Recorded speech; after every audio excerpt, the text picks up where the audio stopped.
नमस्ते भाइ बहिनीहरू। खैरी नगरपालिका र ग्रेट एफएमको संयोजनमा सञ्चालित भएको यस भर्चुअल कक्षामा म तपाईहरुकै विज्ञान शिक्षक गोकुल दुवाडी उपस्थित भइसकेको छु र तपाईहरुलाई म हार्दिक स्वागत गर्न चाहन्छु आजको हाम्रो तेस्रो श्रृंखलामा। र आजको हाम्रो विषयवस्तु छ कक्षा 7 विज्ञान विषय अन्तर्गत नाप भन्ने पाठको समयको नाप। र भाइ बहिनीहरू, पहिला समय भनेको के हो त त्यसलाई छलफल गरौँ। र तपाईहरुले बिहान सूर्य कहाँबाट उदाउँछ र बेलुका कहाँबाट अस्ताउँछ भन्ने कुराहरु त अवगत गर्नुभएको होला। यदि अवगत छैन भने पनि यसो एकछिन मनन गर्नुस् त, बिहान सूर्य कहाँबाट उदाउँछ र बेलुका कहाँबाट अस्ताउँछ भाइ बहिनीहरू। अवश्य पनि भाइ बहिनीहरूले त्यसलाई मनन गर्नुभयो होला र हामीलाई थाहा पनि छ बिहान सूर्य पूर्वबाट उदाउँछ र बेलुका पश्चिममा गएर अस्ताउँछ भाइ बहिनीहरू। त्यसकारणले सूर्य पूर्वबाट उदाउने एउटा घटना हो र बेलुका सूर्य पश्चिम गएर अस्ताउनु चाहिँ अर्को घटना हो भाइ बहिनीहरू। हो त्यो बिहान सूर्य पूर्वबाट उदायो र पश्चिम गएर अस्ताए बीचको अवधिलाई हामीले चाहिँ एक दिन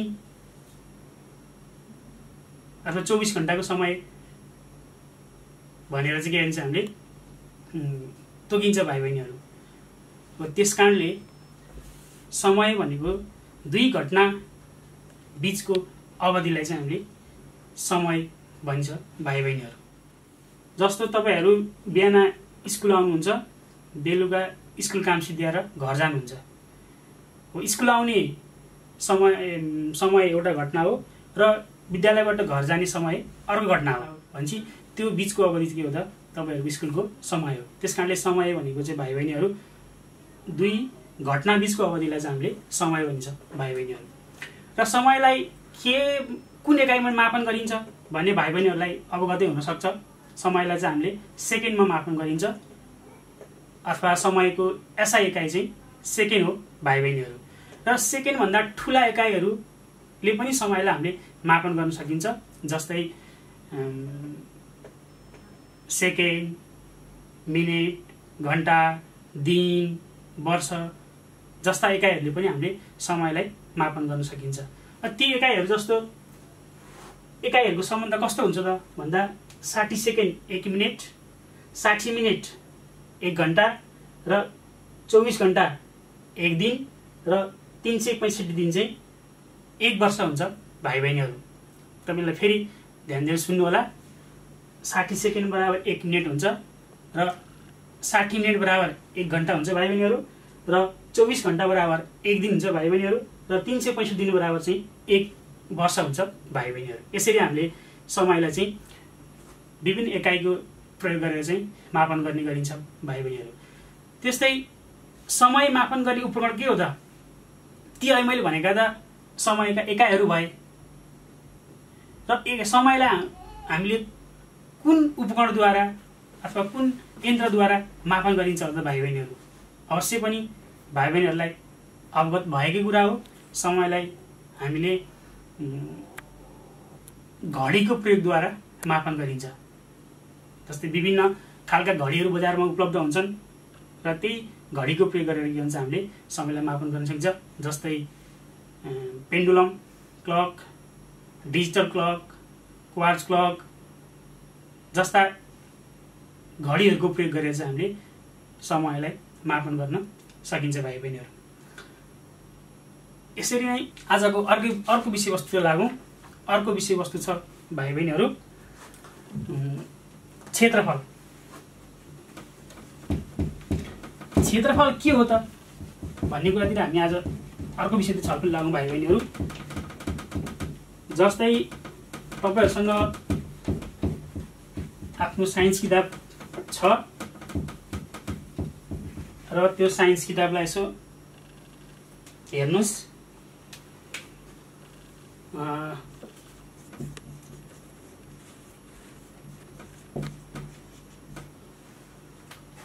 साइन्स किताबलाई तपाईले टेबलमा राख्दा त्यसले ठाउँ ओर्छ कि गर्दैन भाइ बहिनीहरू? एकछिन मनन गर्नु त। अवश्य पनि त्यो तपाईहरुको साइन्स किताबले टेबलमा ठाउँ ओभरटेक हुन्छ भाइ बहिनीहरू। नभए साइन्स किताबले के गर्नुस्, एउटा पेपर माथि राख्नुस् र पेन्सिलले चाहिँ साइन्स किताबको साइडबाट चाहिँ त्यसलाई कोर्नुस्। कोरिसकेपछि किताब निकाल्नुस् र व्हाइट पेपरमा के गर्छ, एउटा किताब आकारको वस्तु बन्छ भाइ बहिनीहरू, चित्र बन्छ। हो, त्यो चित्रले त्यो व्हाइट पेपरमा कति ठाउँ ओगटे त भन्ने विषयवस्तु नै के हो त, क्षेत्रफल हो भाइ बहिनीहरू। त्यसकारणले समतल वस्तुले ओगटेको ठाउँलाई नै के भन्छ, हामीले त्यस वस्तुको क्षेत्रफल भन्छ भाइ बहिनीहरू। फेरि एकपल्ट ध्यान दिएर सुन्नु होला। समतल वस्तुले ओगटेको ठाउँलाई नै त्यस वस्तुको क्षेत्रफल भनिन्छ भाइ बहिनीहरू। क्षेत्रफललाई हामीले वर्ग मिटरमा एकाइमा नापिन्छ। क्षेत्रफलको आधारभूत एकाइ अथवा एसआई एकाइ के हो त भन्दा वर्ग मिटर चाहिँ क्षेत्रफलको आधारभूत एकाइ हो भाइ बहिनीहरू। र क्षेत्रफलको वर्ग मिटर भन्दा साना र वर्ग मिटर भन्दा ठूला एकाइहरू पनि प्रयोग गरेर हामीले वस्तुको क्षेत्रफल मापन गर्न सकिन्छ भाइ बहिनीहरू। जस्तै हामी हेरौं, वर्ग मिटर भन्दा सानो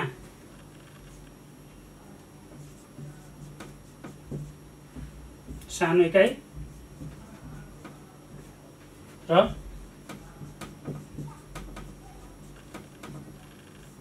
ठूलो एकाइ भयो भने सानो एकाइ सेमी स्क्वायर, मिलिमिटर स्क्वायर र ठूलो एकाइ चाहिँ किलोमिटर स्क्वायर भाइ बहिनीहरू। फेरि एकपल्ट हेर्नुहोस्, क्षेत्रफललाई चाहिँ हामीले वर्ग मिटर बाहेक साना अथवा ठूला एकाइको प्रयोग गरे पनि मापन गर्न सकिन्छ। जस्तै सानो एकाइमा चाहिँ सेन्टिमिटर स्क्वायर अथवा वर्ग सेन्टिमिटर, अर्को मिलिमिटर स्क्वायर, यो चाहिँ सानो एकाइ भयो। र ठूलो एकाइहरू चाहिँ के हो त भाइ बहिनी भन्दा किलोमिटर स्क्वायर अथवा वर्ग किलोमिटर भाइ बहिनीहरू। र यो कुन बेलामा कुन एकाइको प्रयोग गर्ने भन्ने कुरा चाहिँ भाइ बहिनीहरू हामीले त्यो वस्तुको साइज हेरेर भनेर त्यो वस्तु स्केलको प्रयोग गर्नुपर्ने हुन्छ र त्यो एकाइको प्रयोग गर्नुपर्ने हुन्छ भाइ बहिनीहरू। जस्तै तिमीहरूले साइन्स किताबको क्षेत्रफल निकाल्नु पर्यो, एउटा सिक्काको क्षेत्रफल निकाल्नु पर्यो, अथवा तिमीहरूको कक्षा कोठाको क्षेत्रफल निकाल्नु पर्यो भने हामीले साना एकाइहरू जस्तै सेन्टिमिटर वर्ग सेन्टिमिटर एकाइको प्रयोग गर्न सकिन्छ अथवा वर्ग मिलिमिटर एकाइको प्रयोग गर्न सकिन्छ भने तिमीहरूको घरदेखि तिमीहरूको चाहिँ ठुलो जस्तो जग्गाको एकाइ क्षेत्रफल निकाल्नु पर्यो भने हामीले चाहिँ किलोमिटर स्क्वेयर अथवा वर्ग मिटर स्क्वेयरको प्रयोग गर्न सकिन्छ। त्यसकारणले हामीले क्षेत्रफल निकाल्दाखेरि चाहिँ कुन एकाइको प्रयोग गर्ने भन्ने कुरा त्यस वस्तुको साइज हेरेर पनि हामीले एकाइ प्रयोग गर्नुपर्ने हुन्छ, यथाकै छनौट गर्नुपर्ने हुन्छ भाइ बहिनीहरू। यति कुराहरू चाहिँ भाइ बहिनीहरूलाई अवगत भयो होला भन्ने कुरा आशा गर्दै र अब आजको अर्को पाठतिर लागौँ भाइ बहिनीहरू। आजको अर्को पाठ छ नियमित र अनियमित वस्तुहरू भाइ बहिनीहरू। नियमित र अनियमित, नियमित र अनियमित वस्तुहरू।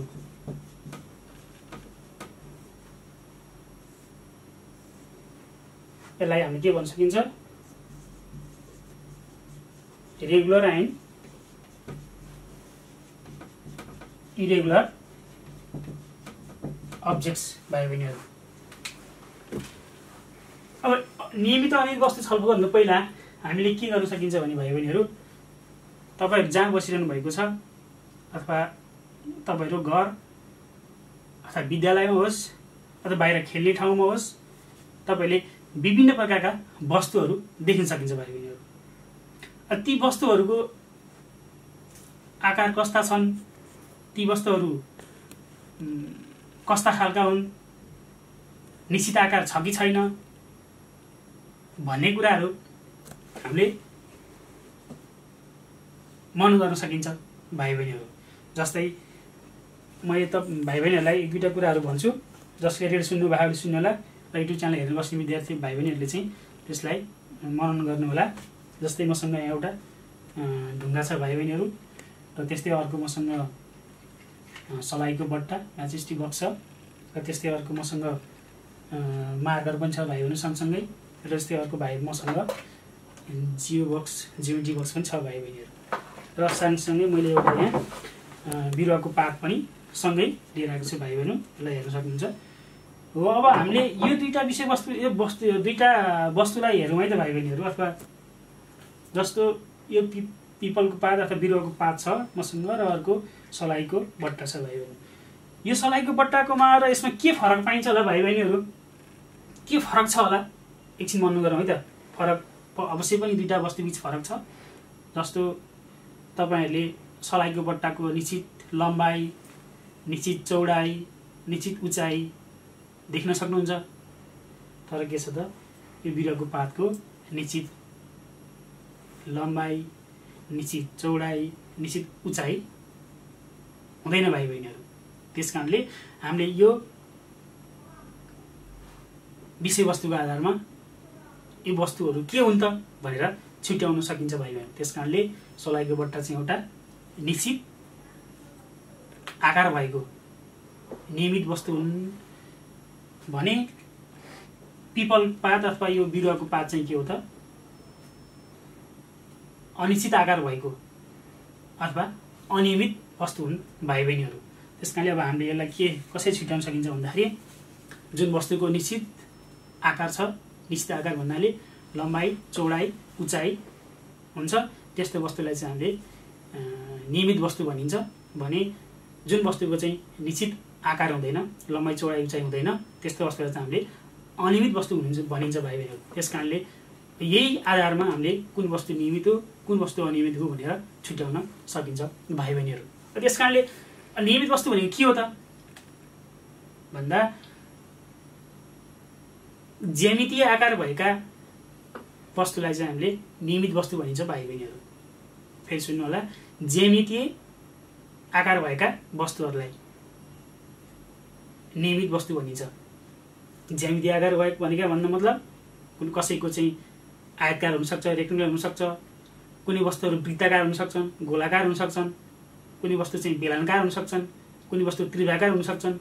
हो यस्ता ज्यामितीय आकार भएका वस्तु जसको लम्बाई, चौडाई, उचाइ फिक्स हुन्छ, निश्चित हुन्छ, त्यस्ता वस्तुलाई चाहिँ हामीले नियमित वस्तु र जसको चाहिँ लम्बाई, चौडाई, उचाइ फिक्स हुँदैन त्यस्ता वस्तुलाई चाहिँ हामीले अनियमित वस्तु भन्ने गरिन्छ भाइ बहिनी। त्यसकारणले अनियमित वस्तु भनेको के हो त भन्दा ज्यामितीय आकार नभएका वस्तुहरूलाई चाहिँ अनियमित वस्तु भनिन्छ भाइ बहिनीहरू। जस्तै अनियमित वस्तु भनेको चाहिँ ढुङ्गा, फुटेको इँटाका टुक्रा, च्यातिएको कागजका पेपर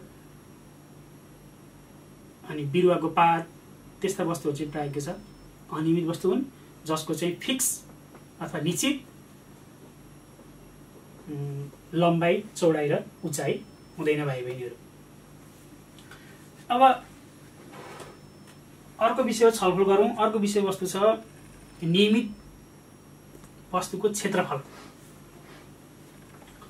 है त भाइ बहिनीहरू।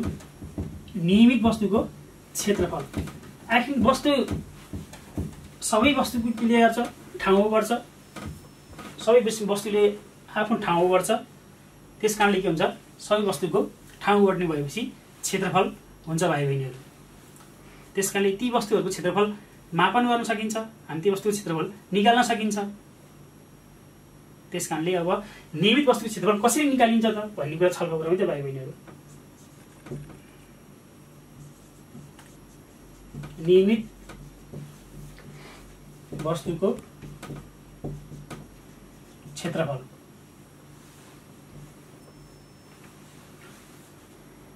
जस्तो पहिलो अब वस्तु नियमित भइसकेपछि निश्चित विभिन्न आकार प्रकार हुन्छ, जस्तो आयतकार, वृत्ताकार, गोलाकार, वर्गाकार, त्यस्ता आकारमा हुन्छ। त्यसकारणले त्यस्ता आकार भएका वस्तुलाई हामीले निश्चित सूत्र प्रयोग गरेर चाहिँ त्यो वस्तुको क्षेत्रफल निकाल्न सकिन्छ भाइ बहिनीहरू। जस्तै मैले भाइ बहिनीहरूलाई एउटा ज्योमेट्री बक्स देखाएँ। यो ज्योमेट्री बक्सको आकार आयतकार छ। यसको क्षेत्रफल निकाल्नु पर्यो भने जस्तै आयतकार भन्ने बित्तिकै भाइ बहिनीहरूले एउटा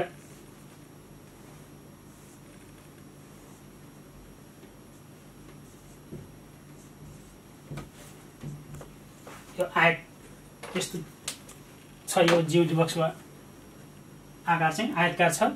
त्यसकारणले यो ज्योमेट्री बक्सको क्षेत्रफल निकाल्नु पर्यो भने यो ज्योमेट्री बक्सले प्लेन सर्फेसमा ओगटेको ठाउँलाई चाहिँ त्यस वस्तुको क्षेत्रफल भनिन्छ भनेर हामीले पढिसकेपछि यसको क्षेत्रफल मापन गर्नु पर्यो। कति ठाउँ ओगटे त भनेर मापन गर्नु पर्यो भने चाहिँ भाइ बहिनीहरू सबभन्दा पहिला हामीले यसको लम्बाइ मापन गर्नुपर्ने हुन्छ, चौडाइ मापन गर्नुपर्ने हुन्छ र लम्बाइ र चौडाइको मान आइसकेपछि हामीले यो वस्तुको क्षेत्रफल चाहिँ निश्चित सूत्र प्रयोग गरेर चाहिँ त्यो वस्तुको क्षेत्रफल निकाल्न सकिन्छ भाइ बहिनीहरू। जस्तै अब हेरौँ है त, अब विभिन्न आकारमा वस्तुहरू पाइन्छ भनेर हामीले छलफल गरिसक्यौँ। त्यसकारणले अब सूत्रको निश्चित सूत्र प्रयोग गर्न सकिन्छ भनिसकेपछि आयतकार वस्तुको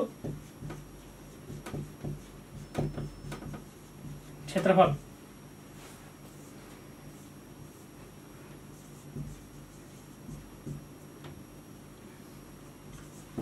इक्वल्स टु लम्बाइ इन्टु चौडाइ। ल हेर्नुहोस् त, ए बराबर एल इन्टु बी। हामीले यो सूत्र प्रयोग गर्न सकिन्छ भाइ बहिनीहरू आयतकार वस्तुको क्षेत्रफल निकाल्नका लागि चाहिँ। जस्तै लम्बाइ हामीसँग हुन्छ, त्यो वस्तुको लम्बाइ मापन गर्न सकिन्छ, चौडाइ मापन गर्न सकिन्छ र लम्बाइ र चौडाइको मान आइसकेपछि हामीले त्यो वस्तुको क्षेत्रफल निकाल्न चाहिँ एरिया ए इक्वल्स टु चाहिँ लम्बाइ इन्टु चौडाइ, लम्बाइ र चौडाइ गुणन गरिदियौँ भने त्यो वस्तुको क्षेत्रफल आउँछ भाइ बहिनीहरू। त्यस्तै अर्को हामी जाउँ वर्गाकार वस्तुको क्षेत्रफल भाइ बहिनीहरू। वर्गाकार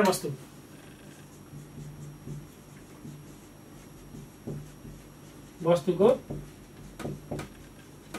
क्षेत्रफल area A equals to L square. अब वर्गाकार भन्ने बित्तिकै भाइ बहिनी सबै भुजा बराबर भएको वस्तुलाई हामीले वर्गाकार वस्तु भनिन्छ। त्यसकारणले वर्गाकार वस्तुको क्षेत्रफल निकाल्दा चाहिँ हामीले लम्बाइ इन्टु लम्बाइ इन्टु चौडाइ अथवा लम्बाइ चौडाइ बराबर हुन्छ। त्यसकारणले हामीले चाहिँ एल स्क्वायर गएर चाहिँ वर्गाकार वस्तुको क्षेत्रफल निकाल्न सकिन्छ। त्यस्तै अर्को जाउँ वृत्ताकार।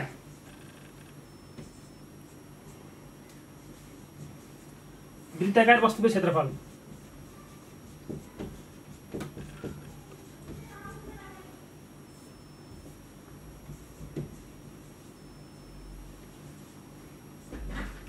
Area A equals to pi R square. हेर्नु त भाइ बहिनीहरू, अब वृत्ताकार वस्तुको क्षेत्रफल चाहिँ हामीले निश्चित सूत्र पाई आर स्क्वायर प्रयोग गरेर निकाल्न सकिन्छ। जस्तै जहाँ चाहिँ पाई भनेको एउटा अचल राशि हो जसको मान चाहिँ पाई बराबर 22 का तल 7 राखेर हामीले हिसाब गर्नुपर्ने हुन्छ। जहाँ आर भनेको चाहिँ त्यो वृत्तको अर्धव्यास। यसरी हामीले पाई आर स्क्वायर को सूत्र प्रयोग गरेर चाहिँ के हुन्छ वृत्ताकार वस्तुको क्षेत्रफल निकाल्न सकिन्छ भाइ बहिनीहरू। र अर्को विषयवस्तु छ अनियमित वस्तुको क्षेत्रफल। हामीले अनियमित वस्तुको क्षेत्रफल कसरी निकाल्न सकिन्छ होला त भाइ बहिनीहरू? आखिरमा वस्तु अनियमित भए तापनि के हुन्छ त्यो वस्तुले ठाउँ ओगट्छ र ठाउँ ओगटिसकेपछि के गर्छ त्यो वस्तुको क्षेत्रफल अवश्य नै हुने गर्छ भाइ बहिनीहरू। त्यसकारणले अनियमित वस्तुको क्षेत्रफल कसरी निकाल्न सकिन्छ होला त भन्ने विषयमा छलफल गरौँ है। जब हामी अनियमित वस्तुको क्षेत्रफल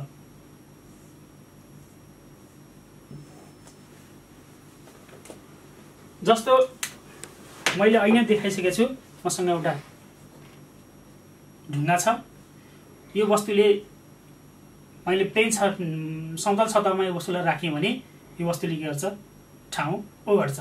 ओगटिसकेपछि के हुन्छ, यो वस्तुको क्षेत्रफल हुन्छ। तर यसमा के छ, यसको निश्चित लम्बाइ, चौडाइ र उचाइ छैन। त्यस कारण यो अनियमित वस्तु हो। अनियमित वस्तु भए तापनि के गर्छ, यसको क्षेत्रफल हुने गर्छ भाइहरू। त्यस कारण के गर्न सकिन्छ भन्दा यो अनियमित वस्तुको क्षेत्रफल निकाल्न चाहिँ हामीले ग्राफबाट चाहिँ हामीले अनियमित वस्तुको क्षेत्रफल निकाल्न सकिन्छ। भाइ बहिनीहरूलाई म एउटा सामान्य क्रियाकलाप भन्छु, त्यही अनुसार भाइ बहिनीहरूले गर्नु होला है त। एउटा ग्राफ पेपर लिनुहोस्।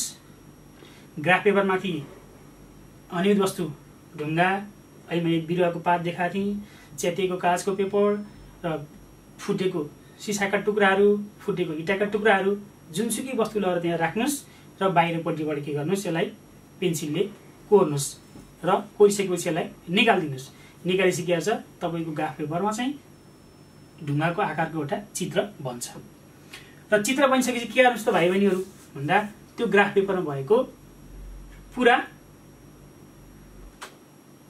कोठा र आधाभन्दा त्यो आउटलाइनले घेरिएको आधाभन्दा बढी कोठाहरूलाई छुट्टा छुट्टै गर्नुहोस्। पुरा कोठाहरू गर्नुहोस्, लेख्नुहोस् र आधा कोठाहरू पनि गर्नुहोस् र लेख्नुहोस्। म फेरि एकपल्ट दोहोऱ्याउँछु। आउटलाइन चित्र बनाउनुहोस् ग्राफ पेपरमा र त्यसलाई के गर्नुहोस्, त्यसमा पुरा वर्गको सङ्ख्या कति हुन्छ लेख्नुहोस् र आधा वर्गको सङ्ख्या कति हुन्छ लेख्नुहोस्। लेखिसकेपछि के गर्नुहोस् त भन्दाखेरि अब क्षेत्रफल ए बराबर पुरा वर्गको सङ्ख्या प्लस आधा